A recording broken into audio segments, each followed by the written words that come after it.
अभी कोई 18 दिन पहले तक सत्ता का सुख भोग रही बीजेपी को सरकार में कोई खामी नजर नहीं आ रही थी, लेकिन सत्ता की कुर्सी जाते ही बीजेपी को भ्रष्टाचार की दुर्गंध आने लगी। दरअसल बीजेपी की तरफ से श्रम संसाधन विभाग का मसला उठाया जा रहा है। आरोप है कि कौशल विकास मिशन के तहत जो पोर्टल बनाया गया था वो तो बना नहीं, लेकिन सरकारी पैसे ले लिए गए। मामला 3 साल पुराना है, जो अब बीजेपी को याद आ रहा है। सत्ता जाते ही भ्रष्टाचार का मुद्दा याद आया। कौशल विकास मिशन पर उठाए सवाल। महागठबंधन ने पूछा, अब कैसे याद आया? 3 साल पुराना मसला है, लेकिन अभी अभी बीजेपी को याद आया है। 18 दिन पहले तक सत्ता में साथ रहते हुए शायद भूल गए थे, लेकिन कुर्सी गई तो सब कुछ याद आने लगा। नेता प्रतिपक्ष ने कौशल विकास मिशन को लेकर सरकार पर गंभीर आरोप लगाए हैं। कौन कौन लोग इसमें इन्वॉल्व है, कौन कौन पदाधिकारी की संलिप्तता है? माननीय मुख्यमंत्री जी, आपके नेतृत्व में बैठक हुई थी, आप बताएं, क्योंकि भ्रष्टाचार के मामले में जीरो टॉलरेंस की बात आ रही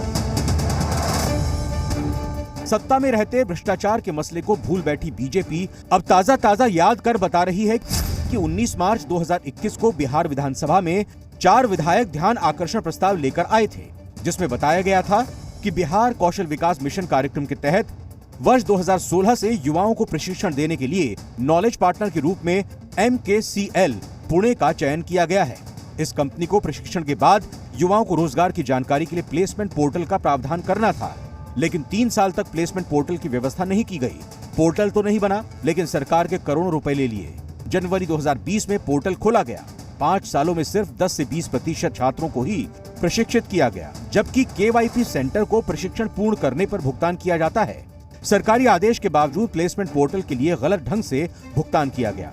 अब सवाल उठता है कि जब सदन में प्रस्ताव लाया गया तो तत्कालीन विधानसभा अध्यक्ष क्या कर रहे थे? श्रम संसाधन मंत्री क्यों नहीं बोल रहे थे? कि नीतीश कुमार कहते हैं कि न हम बचाते हैं न फंसाते हैं। जब श्रम संसाधन विभाग में भ्रष्टाचार के मामले सामने आए हैं तो फिर कार्रवाई क्यों नहीं? हमारे नीतीश कुमार जी पहले भी जो गलत करने वाले लोग हैं उनको छोड़ते नहीं, और वैसे लोग जो सही लोग हैं उसको फंसाते नहीं। ये सरकार की सब दिन से यह नीति रही है, और उस नीति के आधार पर काम को होता रहा है। दरअसल जो आरोप बीजेपी के नेता अभी लगा रहे हैं, उन्हीं आरोपों में बीजेपी खुद घिरी हुई है, क्योंकि सत्ता में भागीदार तो वही थी, मंत्री भी उन्हीं के थे। तो मंत्री रहते उन्होंने क्या किया? अब जब पद पर से लोग हटता है तो बहुत ज्ञान वर्धन हो जाता है, और जनता के बीच में ज्ञान बांटते हैं। जब हम जिस कुर्सी पे हैं, हम उस कुर्सी पे बैठ के न्याय नहीं किए तो सबसे ज्यादा भ्रष्ट हम खुद ही हैं।